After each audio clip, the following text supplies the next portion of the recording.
로마서 8장 23절에서 30절 다 같이 읽겠습니다. 그뿐 아니라 또한 우리 곧 성령의 처음 익음 열매를 받은 우리까지도 속으로 단식하여 양자될 것 곧 우리 몸의 속량을 기다리느니라. 우리가 소망으로 구원을 얻었음에 보이는 소망이 아니니 보는 것을 누가 바라리요. 만일 우리가 보지 못하는 것을 바라면 참음으로 기다릴지니라. 이와 같이 성령도 우리의 연약함을 도우시나니 우리도 마땅히 기도할 바를 알지 못하나 오직 성령이 말할 수 없는 탄식으로 우리를 위하여 친히 간구하시느니라. 마음을 살피시는 이가 성령의 생각을 아시나니 이는 성령이 하나님의 뜻대로 성도를 위하여 간구하심이니라. 우리가 알거니와 하나님을 사랑하는 자 그의 뜻대로 부르심을 입은 자들에게는 모든 것이 합력하여 선을 이루느니라.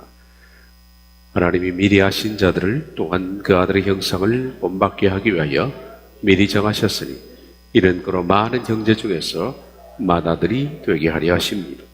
또 미리 정하신 그들을 또한 부르시고 부르신 그들을 또한 의롭다 하시고 의롭다 하신 그들을 또한 영원롭게 하셨느니라.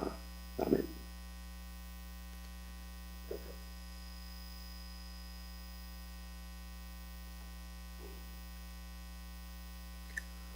지난주 피조물의 고난과 영광의 법칙을 봤습니다. 생각하건대 현재의 고난은 장차 우리에게 나타날 영광과 비교할 수 없도다. 하늘의 상속을 받기 위해서 우리가 필수적으로 겪어야 할 과정이 있는데 그것은 현재적 고난입니다. 현재적 고난이 없이는 장차 영광은 없습니다.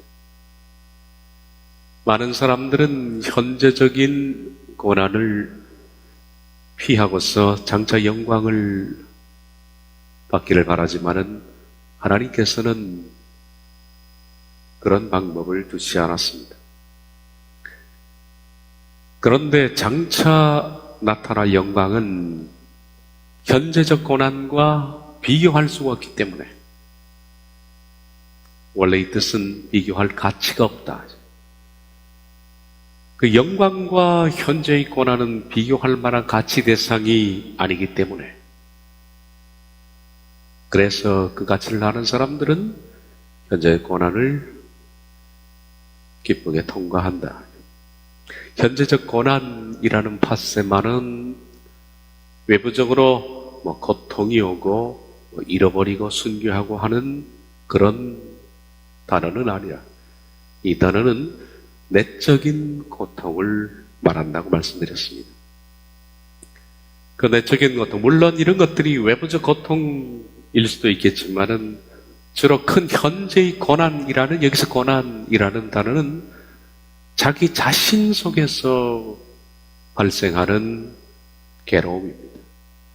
왜 하나님의 사람들은 현재에서 자기 자신 속에 이런 고통이 발생하느냐?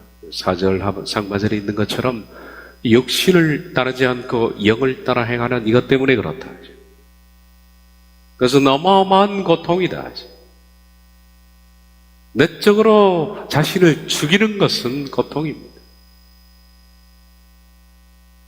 괴로움입니다.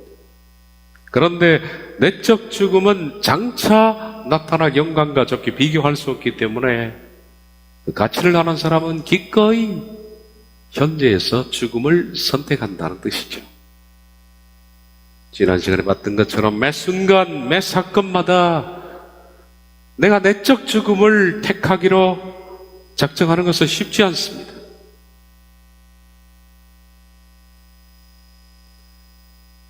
타인에 의해서 짓밟히기도 하고 어떤 일을 또한 내 권리를 포기할 수도 있고 억울한 일을 당하지만은 침묵할 수고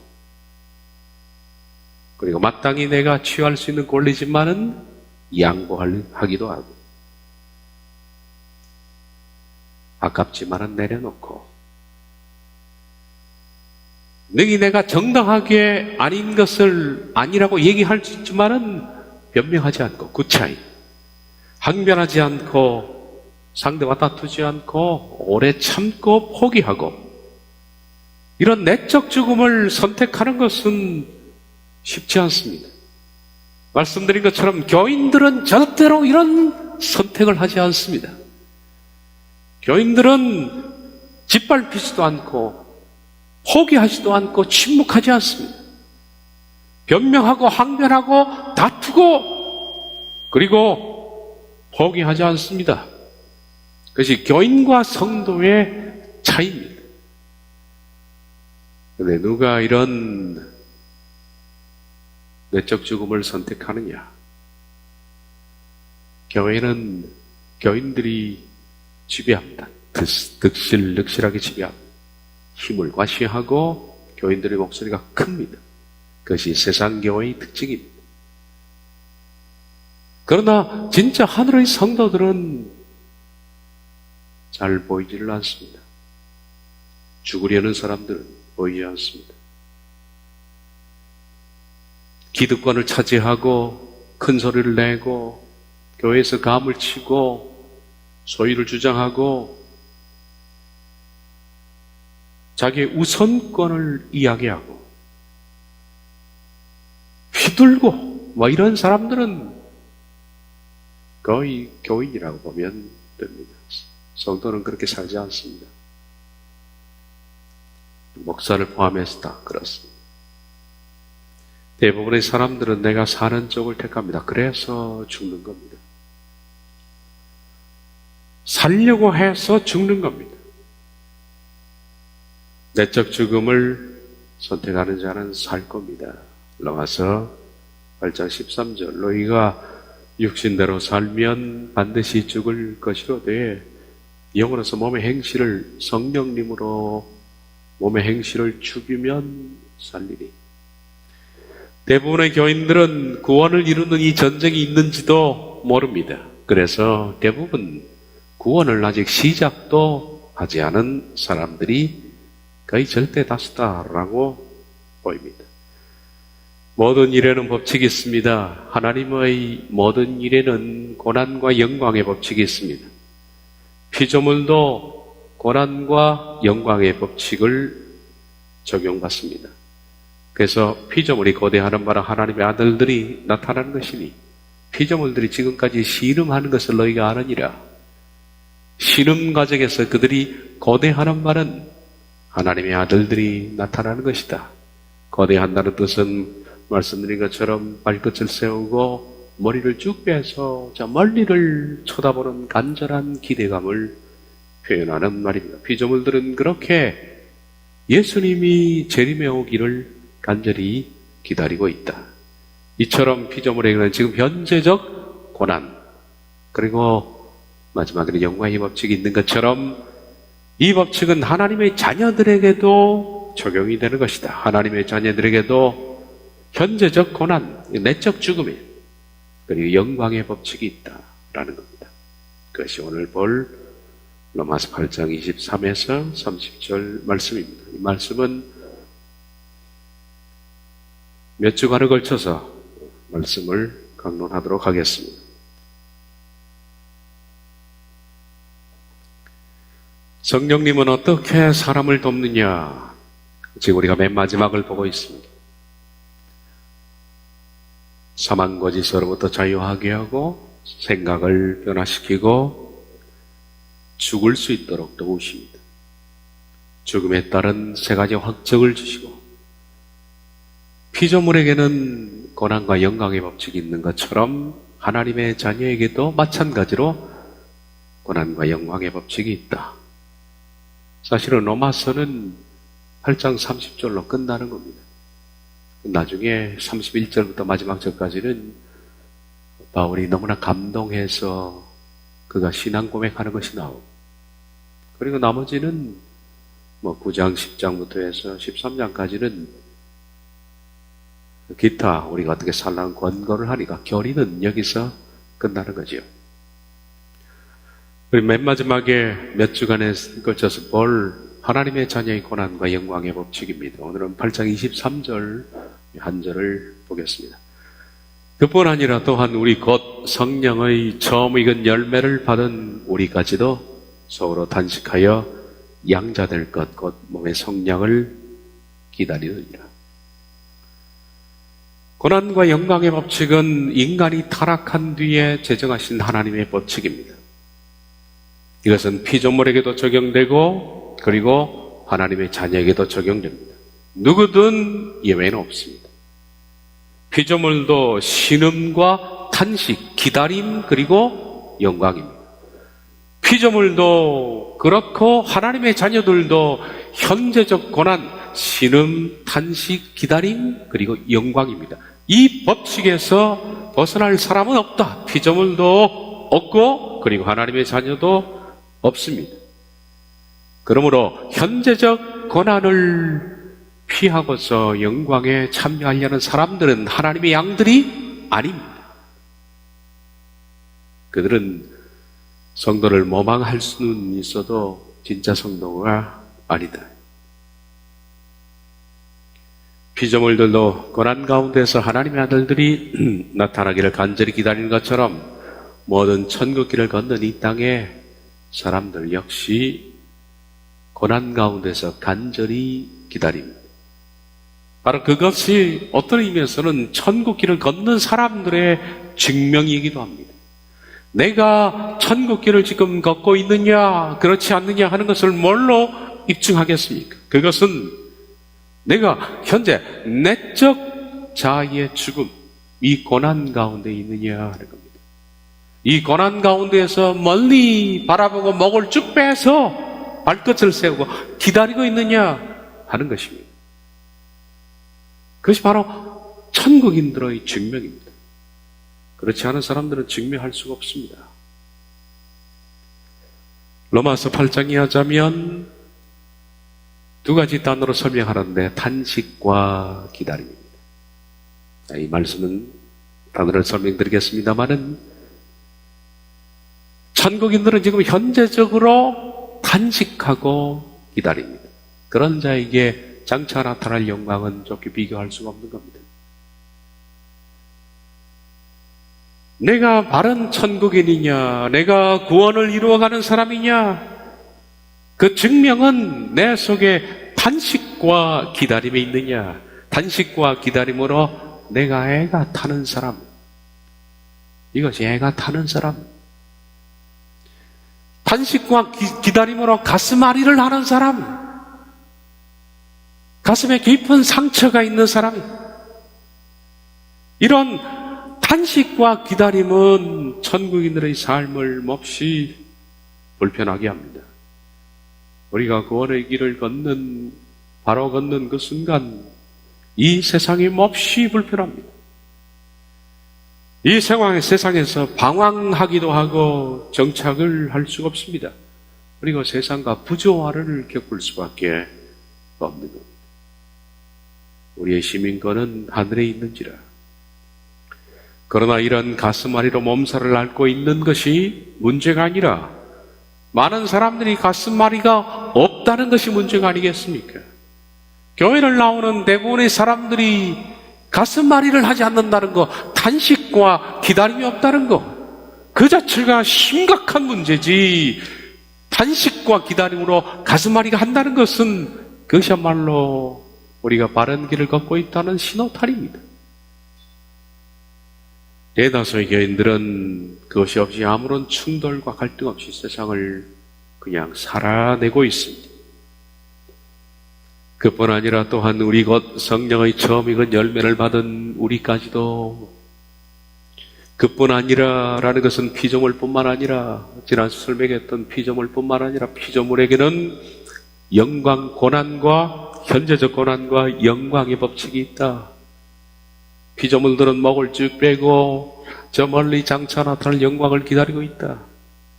그뿐 아니라 피조물뿐만 아니라 우리도 마찬가지로 그런 법칙이 있다라는 겁니다. 그뿐 아니라 피조물뿐만 아니라 우리 곧 성령의 처음 익은 열매를 받은 우리까지도 속으로 탄식하며 간절히 기다린다. 성령의 처음 익은 열매, 이 단어부터 해석을 합시다. 성령의 처음 익은 열매는 우리를 말하는 것이 아니라 이것은 그리스도를 가리키는 표현입니다. 그러므로 그뿐 아니라 우리 곧 그리스도의 열매를 받은, 그리스도를 받은 우리까지도, 성령의 처음 익은 열매는 그리스도입니다. 그뿐 아니라 우리 곧 그리스도를 받은 우리까지도 라는 뜻입니다. 성령의 처음 익은 열매는 고린도전서 15장 20절에서 23절을 보면 그리스도임을 나타내고 있습니다. 그러나 이제 그리스도께서 죽은 자 가운데서 다시 살아나사 잠자는 자들의 첫 열매가 되셨도다. 그러나 각각 자기 차례대로 드리니 먼저는 첫 열매인 그리스도요, 다음에는 그가 강림하실 때 그리스도에게 속한 자요. 그래서 첫 열매는 그리스도입니다. 우리는 성령의 처음 익은 열매가 아닙니다. 우리를 표현하자면 우리는 성령의 처음 익은 열매를 받은 자들입니다. 다시 볼까요? 밑에 표현이 있네요. 그뿐 아니라 우리 곧 성령의 처음 익은 열매를 받은 우리입니다. 성령의 처음 익은 열매는 그리스도요, 우리라고 불리우는 사람은 그리스도를 받은 사람들입니다. 이런 사람들이 단식하고 기다린다는 겁니다. 받은이라는 이 뜻은 소유하고 있는 이란 뜻입니다.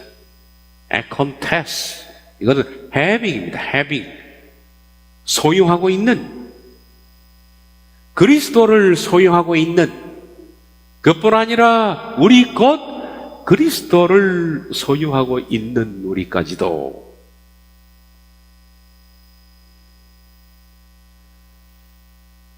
그런데 모든 사람들이 여기 우리가 아닙니다. 여기 우리라고 불리우는 사람들은 적어도 천국인이요, 그리고 구원을 이루어가는 사람이며, 우리라고 불리우는 사람은 그리스도를 소유하고 있는 사람입니다. 그런 사람에게 붙여주는 용어가 우리입니다. 그리고 그 우리가 느끼는 현재적 감정은 탄식과 기다림입니다. 우리의 정체성은 탄식과 기다림입니다. 그런데 왜 바울은 이런 어려운 용어를 썼을까요?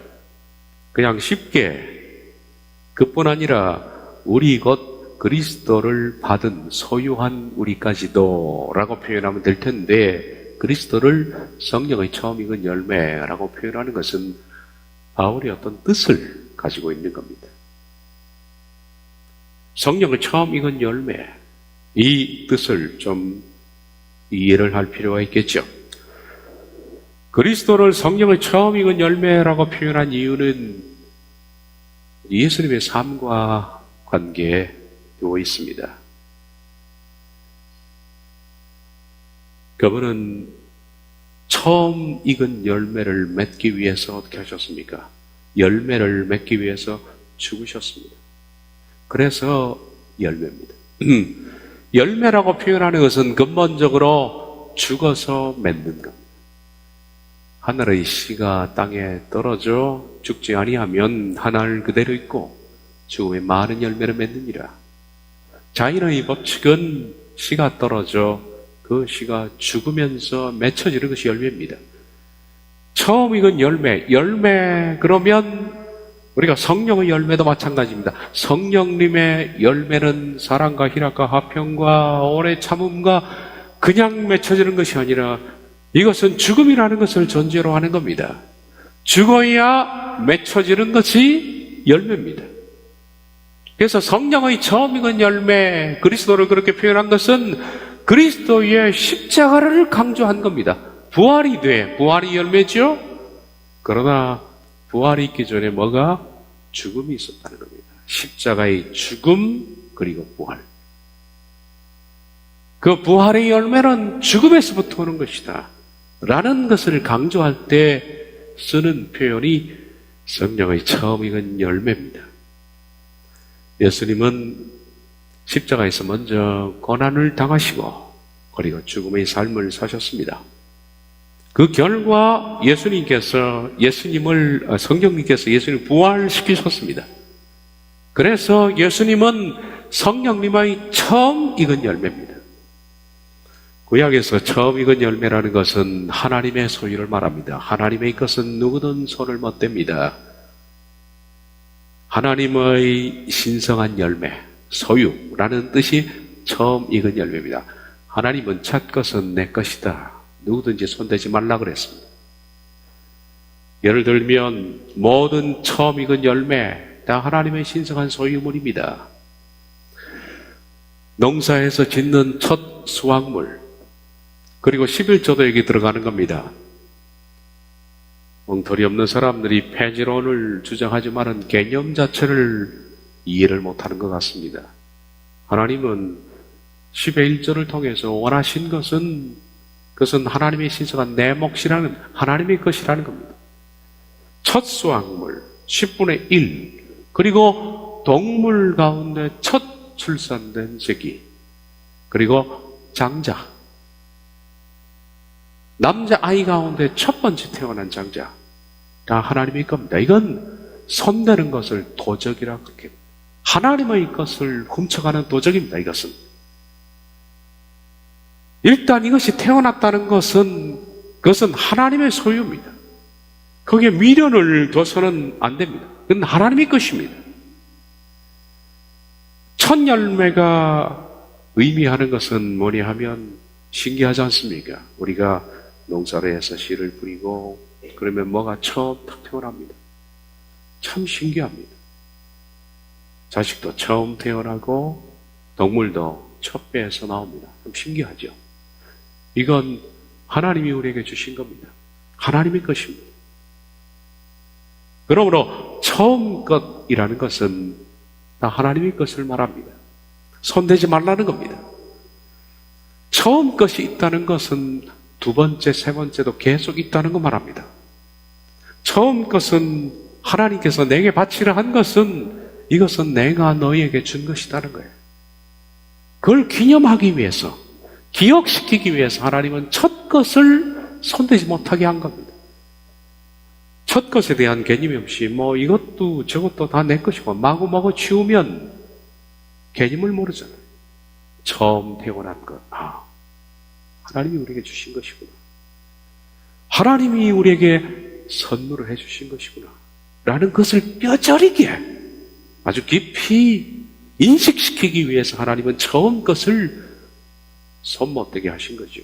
그리고 그 다음 태어나는 것은 처음 것이 있기 때문에 두 번째 열매, 세 번째 열매도 계속 태어나는, 첫 새끼가 태어나서 둘째, 셋째, 넷째가 태어나는 겁니다.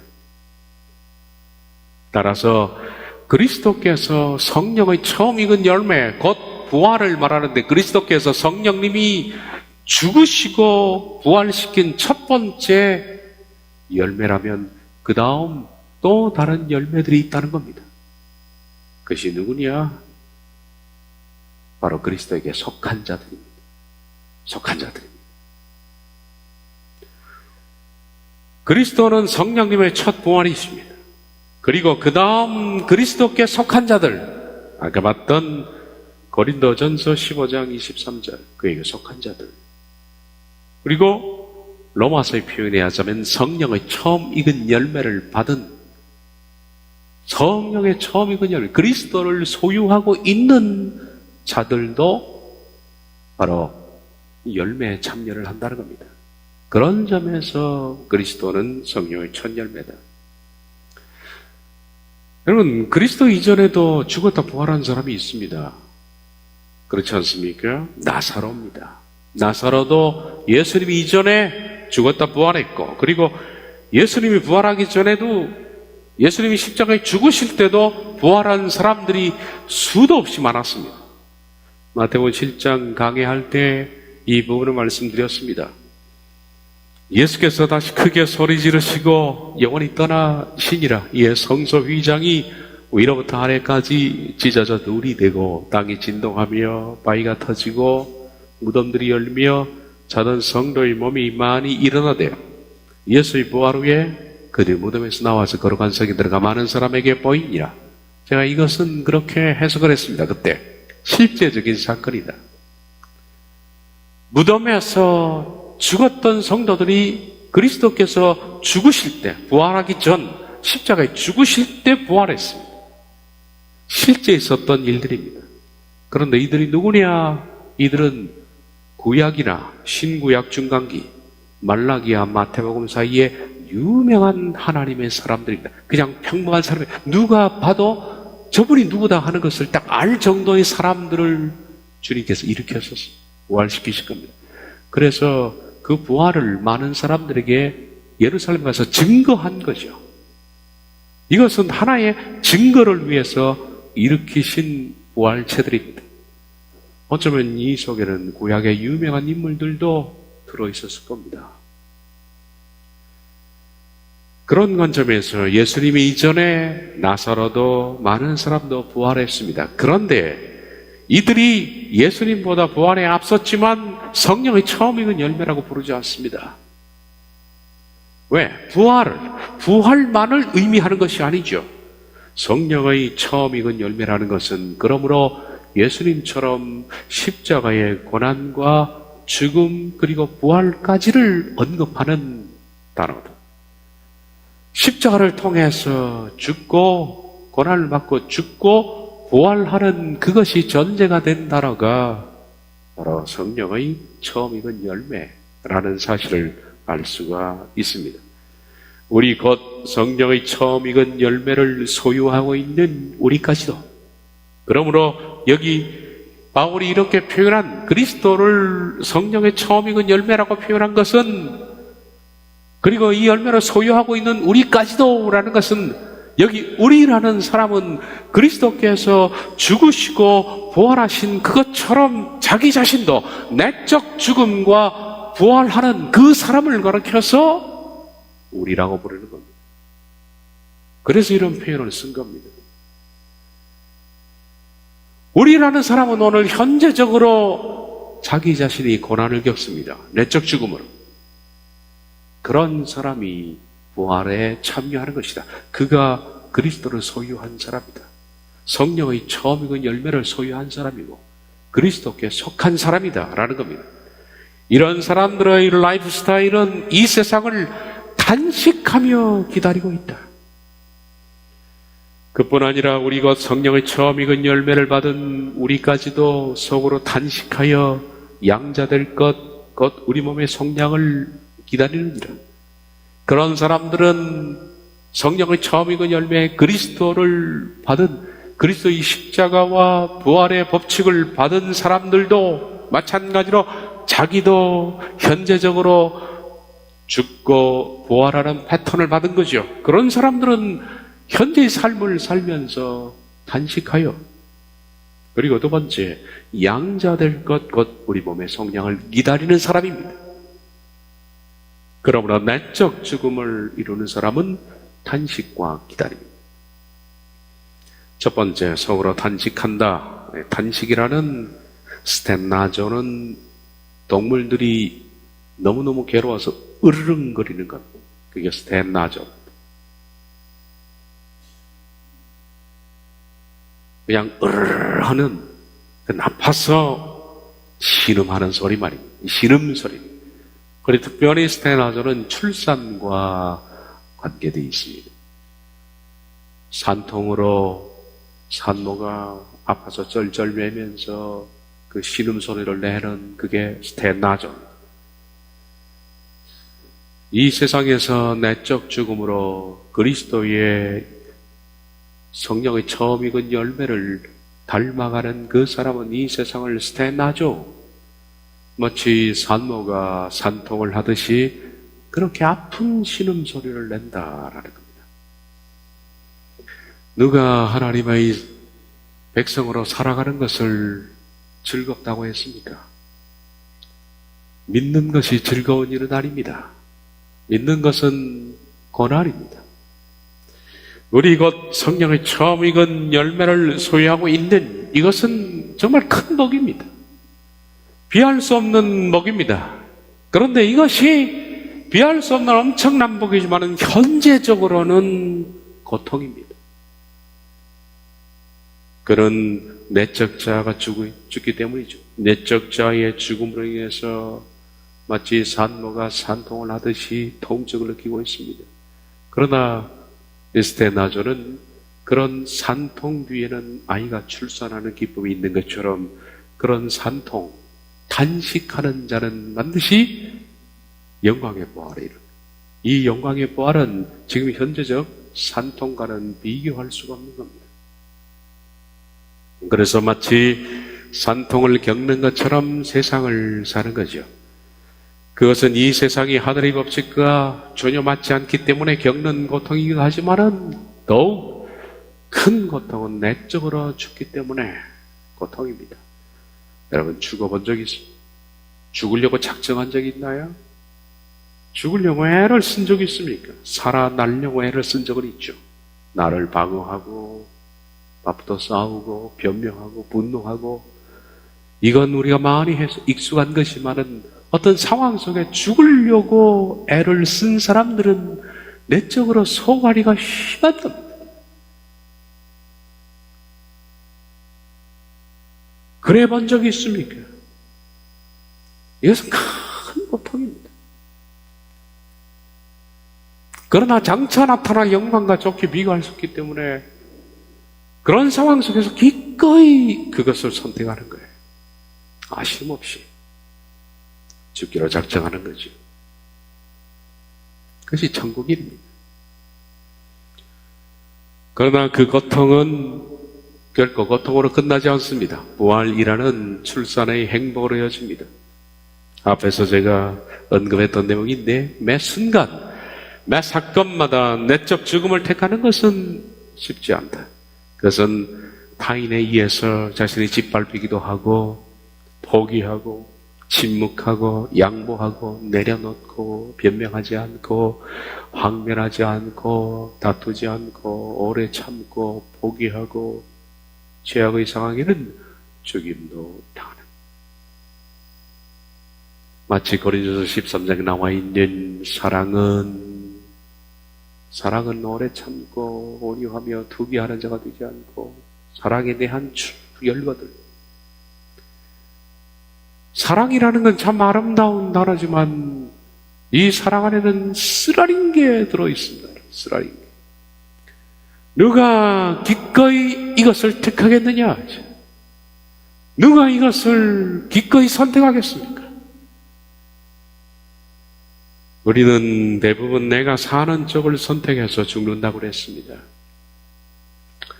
우리 곧 성령의 처음 익은 열매를 소유하고 있는 자들은 내적 죽음으로 인해 탄식하고 있을 뿐만 아니라 그래서 그는 신음하듯이 산통을 겪고 있는 것뿐만 아니라 두 번째, 양자될 것, 곧 우리 몸의 속량을 기다리고 있습니다. 그런 사람에게는 몸의 속량이 기다리고 있다라고 말합니다. 양자될 것, 곧 우리 몸의 속량을 기다리느니라. 여기서 양자되는 것과 몸의 속량은 같은 의미죠. 내용을 보면 그렇습니다. 그러니까 하나님께서 자녀로 삼는 양자, 입양이라고 부르는데 입양은 최종 단계에서 이루어지는 겁니다. 이것은 오늘날 그리스도를 나의 구주로 고백하는 거기서부터 입양되는 것이 아닙니다. 칼빈주의가 너무 잘못 가르친 거예요. 고백만 하면 바로 입양입니다. 의롭다 하심을 칭의를 하고 고백만 하면 칭의가 있고 칭의 다음에 바로 입양입니다. 입양 다음에 성화입니다. 그런데 성경이 말씀하는 것은 입양은 최종적 단계입니다. 한 사람의 그리스도인이 구원을 이루기 위해서 두렵고 떨면서 내적 자아를 죽여나가는 마지막 최종 단계에 가서 양자될 것, 몸의 속량을 기다리는 겁니다. 그러니까 최종 단계죠, 입양이. 이 입양은 양자되는 것은 몸의 속량과 같은 뜻입니다. 곧 몸이 속량되면 양자가 되는 것인데 제가 구속에 대해서는 낭구하지만 했습니다. 여기서 속량은 구속입니다. 같은 단어입니다. 구속이 뭐냐? 제가 로마서 강의하면서 앞에 이렇게 설명했습니다. 구속은 돈으로 노예를 사는 것을 말한다. 원문의 뜻은 돈을 주고 누구로부터 어떤 소유로부터 그 사람을 풀어주는 걸 말합니다. 자유를 주는 것을 말하죠. 즉 비천한 상태로부터, 죄의 상태로부터 속전을 내고 그를 풀어주는 것이 구속입니다. 그 당시 노예는 몸값에 매여 있으나 평생 일해도 갚지 못하는 몸값에. 그런데 누군가가 노예의 몸값을 그 주인에게 대신 주고 그를 풀어줄 수가 있습니다. 속전만 내면. 어떤 분이 그 노예의 주인에게 몸값을 대신하고 지불하고 풀어주는 것을 가르쳐서 속량, 곧 구속이라고 부른다. 그것은 속할 속자는 바로 바치다, 바꾸다라는 겁니다. 그러니까 돈을 주고 바꾸어서 그를 샀다라는 겁니다. 구속이라는 자체가. 예수 그리스도는 죄로 인해서 하나님의 영광에 이르지 못해 비천한 노예 상태에 머물러 있던 우리들에게 노예의 몸값인 이것을 십자가에서 지불하시고 우리를 샀습니다. 그래서 죄의 노예로서 하나님의 영광에 결핍 상태에 있었던 사람들은 구원의 길이 열어지는 겁니다. 그래서 제가 로마서 이 부분을 강의할 때 그랬습니다. 구속은 구원을 시작하는 첫 관문이다. 구속은 인간이 한 것이 아니라 하나님께서만 하신 것이다. 구속은 구원이 아니다 그랬습니다. 많은 사람들이 구속을 구원으로 하는데 구속은 구원의 시작 단계입니다. 그분이 우리를 위해서 십자가에 죽으신 것, 구속은 그 긴 구원을 향한 첫 발걸음이고 그 다음 구속받은 사람들이 두렵고 떨림으로 자기를 쳐서 복종시켜 마침내 구원에 이르는, 칭의에 이르는 그 전 과정을 가르쳐서 구원이라 그렇게 부른다. 그렇게 말씀을 주셨죠. 그런데 여기서 구속과 몸의 구속은 다른 표현입니다. 우리가 구속이라는 단어 하나를 보니까 똑같이 얘기하시지만 구속과 몸의 구속은 다릅니다. 표현은 비슷하지만 그 둘이 뜻하는 의미가 다르다라는 겁니다. 앞에서 말하는 구속 곧 그리스도께서 우리를 위해서 십자가에 죽으시고 구원을 우리에게 열어놓으신 그 구속, 그것을 우리가 믿죠. 그 구속은 우리 몸이 구속됐다는 것이 아니라 영이 구속됐다는 겁니다. 영이 이제부터 구원을 향해서 그 영의 길이 열어졌다는 것. 그래서 구속이라 그러면 영의 구속을 말합니다. 그런데 여기서는 몸의 구속입니다. 몸의 구속은 뭐냐면 부활입니다. 부활을 의미하는데 우리의 몸은 영의 구속이 최종적으로 구원을 이루었을 때 부활되는 겁니다. 그것이 몸의 구속이 오는 겁니다. 그러므로 영의 구속을 받은 사람이 두렵고 떨림으로 구원을 완성하면 그에게 주어지는 것이 부활 곧 몸의 구속이라는 겁니다. 다른 단어라는 것을 아셔야만 이 말씀이 이해가 되는 겁니다. 따라서 우린 이 점을 세밀하게 분별해야 된다. 곧 영의 구속이 구원으로 완성된 후 몸의 구속이 되는 겁니다. 몸의 구속은 육체적 부활을 말하는 거죠. 다시 한번 정리할까요? 그냥 구속이라고 표현하면 구원의 시작인 구속을 말합니다. 그것은 그리스도의 대속을 말하는 것이며 우리가 믿음으로 구원에 이르는 시작을 말합니다. 그러나 영적 구속을 말하지만은 몸의 구속은 영적 구속의 최종 단계인 몸의 부활을 말하는 것이다. 그러므로 이제는 노아서 28장 23절을 해석할 수가 있습니다. 그뿐 아니라 또한 우리 곧 성령의 처음 익은 열매를 받은 소유하고 있는 우리까지도 속으로 단식하여 절규하고 출산의 고통을 겪고 양자될 것 곧 몸의 성량, 몸의 구속, 부활을 기다리느냐.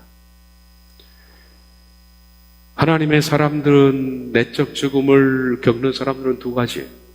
탄식과 기다림입니다. 마지막으로 기다린다는 것이 뭐냐? 좀 비슷한 단어인데, 아포데크라이라는 뜻은 멀리서 환영하는 겁니다.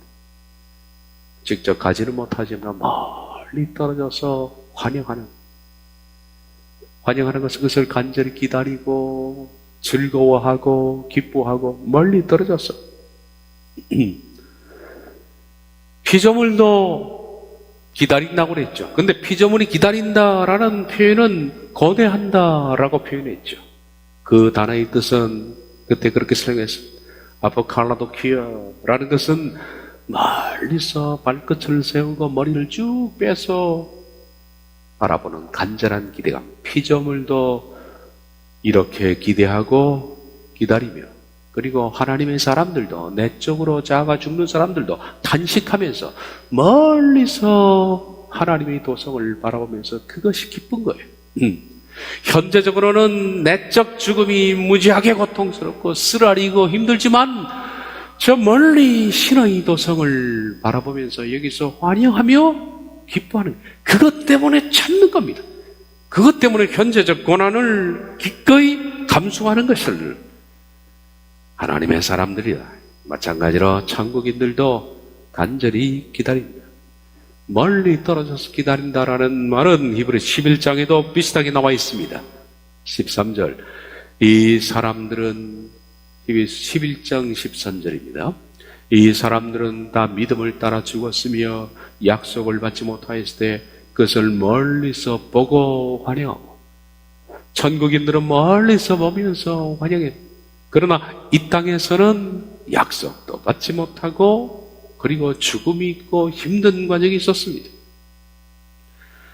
따라서 정리하자면 현재 내적으로 죽어가는 현재적 고난을 겪는 사람들은 두 가지: 탄식하고 출산의 고통을 겪고 있고, 그리고 두 번째 기다림 멀리서 환영하고, 그것은 성령의 처음 익은 열매를 소유하고 있는 사람들에게서 발견되는 증거다라는 겁니다. 이제 우리 23절 오늘 한 절을 봤는데 2절을 정리해 보도록 하겠습니다. 그뿐 아니라 또한 우리 곧 성령의 처음 익은 열매를 받은 우리까지도 속으로 탄식하여 양자될 것 우리 몸의 성령을 기다립니다. 성령님은 이것을 돕습니다. 제가 말씀드리니까 성령님은 우리가 탄식하고 기다릴 때 옆에서 어깨를 쳐주는 자입니다. 보혜사라는 것은 제가 말씀드렸죠. 보혜사. 옆에서 내 팔짱을 끼고 나를 부축하는, 힘을 내도록. 성령님은 그런 사람들에게 어깨를 쳐줍니다. 힘을 내라. 힘을 내라. 조금 더 달려가라. 조금 더 먼 도성을 바라보고 장차 나타날 영광과 좋게 비교할 수 없으니 다 왔다 그러잖아. 다 왔다. 조금만 더 인내하라. 옆에서 응원하고 박수를 보내주고 격려하고 힘을 실어주는 분이 바로 파라클레토스, 보혜사입니다. 성령님은 이런 일을 우리 속에서 하신다. 기도하겠습니다.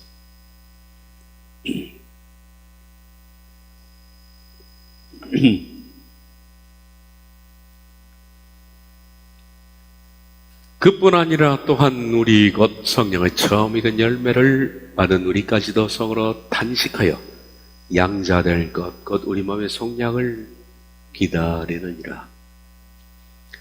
주님, 과연 우리가 로마서 8장 23절에 나와 있는 우리가 내 자신이라고 부를 수 있는지 다시 한번 돌이켜봅니다. 나는 우리일까요?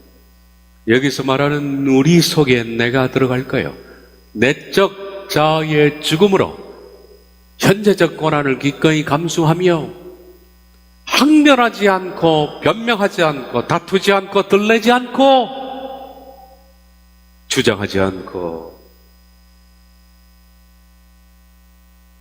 이 모든 것들을 침묵하며 양보하며 조용히 내려놓는 속으로 쓰라리지만은 그러나 장차 나타난 영광과 비교할 수 없기 때문에 그것을 멀리서 바라보며 단식하며 기다리는 과연 우리는 우리일까요?